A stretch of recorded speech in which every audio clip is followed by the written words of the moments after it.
Hey you guys, welcome to my channel. My name is James Pena and I'll be giving you tips and subtleties on basic sleight of hand. Today we're going to be going over pinky breaks, thumb breaks, and anything related to it. So let's get to it. So we're going to be going over 3 different types of breaks today. The first one is going to be the thumb count, the pinky count, and the break as if you're going to do a control or something, or even a riff of force. So, well, we'll go over the thumb count first. So, I first learned the thumb count on Xavier Spade's channel. He wasn't really teaching it, he was kind of just showing it. And I did like it, but the only problem I saw with it was the get ready. And it was just 1, 2, you would kind of flip it like that, and then hold a break. I kind of didn't like that whole process, this 3-step process to get a break. So, I thought to myself, when I have somebody just look at a card, I'll just tilt my body, control the card however, and then kind of just stay here. All right, so if the spectator's over here, this is what they see. Then I'll just go 1, 2, and you have your break to do any kind of double. And the reason why I like this is because from their point of view, they don't really see anything. They don't see anything at all. As if you were to do a pinky break, right? Then you'd be literally showing your spectator this. Because if I'm at that angle, they're gonna see straight into it. So use a thumb break. Just kind of tilt your body left. It's not like a full left, it's kind of just like kind of a half left type thing. And yeah, that's it. And how to get into it? Well, all you have to do is kind of bend here. You're kind of putting pressure with your thumb and your index finger, and just like that. All right. Again, this is a little too much, but I'm kind of just showing you the motions. So it's literally just 1, 2. That's it. Do it again. 1, 2, and that's it. 1, 2. Stick your thumb in there, and you're done. And you could easily get into any kind of double you want. You can do this for 3 cards, 4 cards. You can do this for the whole deck. Then it doesn't really matter. You can keep a break for even a control like that. And what's nice is that they don't really see all of it. So it's kind of cool. Moving on to a break for a control. So there's only really 2 things that I see people, 3 things that I see people doing wrong. One is, like, let's say they get a card, they get a clubs, to stick their whole thumb nail in there. I never really understood why.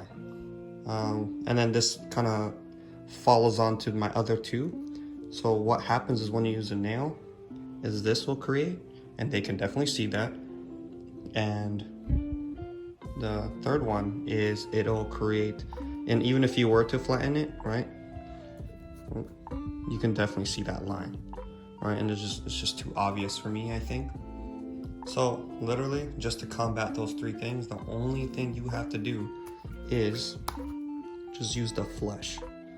Right, just the tiny, the less of the pinky you can use, of the flesh that you can use, the better, and you'll see.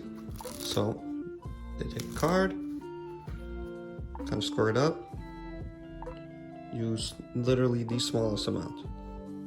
The smallest amount of flesh, and then from here it'll already be covered up, and as you can see, the line isn't too obvious, right? And then you could always, if you want, you could always cover up this line by holding it into like almost a thumb break, right? Just kind of switch it, so when it's there, literally just press, let go, and you now have that break, right? And if you're really worried about that line, that's just one way you could do it. Now, I'm leaving the pinky count last because I want this one to resonate with everybody, just because I feel like everybody uses the pinky break.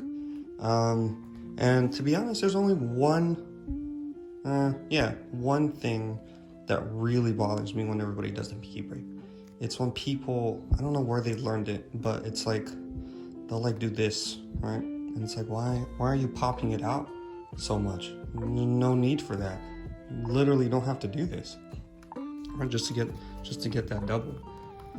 So I will teach you a way to combat that. So how to do that, or what I do, is just, I do this, right? That's my pinky break or pinky count, right? And how to get into it, it's thumb here, bevel, right? Not like that. I'm just showing you what a bevel it is just a slight bevel. So if the deck is straight, bevel, that's it, and you're done. The crucial part is a middle finger. You want to just kind of leave it there. The lower you can get it, the better, because that's what's gonna keep the pop from happening. I don't like leaving my ring finger there because when I do it, nothing's gonna come off. So I kind of move this down. And then that's it, the slightest touch. 1, 2, see that? See how you now have a break? Then this is where the ring finger comes in. You push up, and you have your double, all right? So one more time.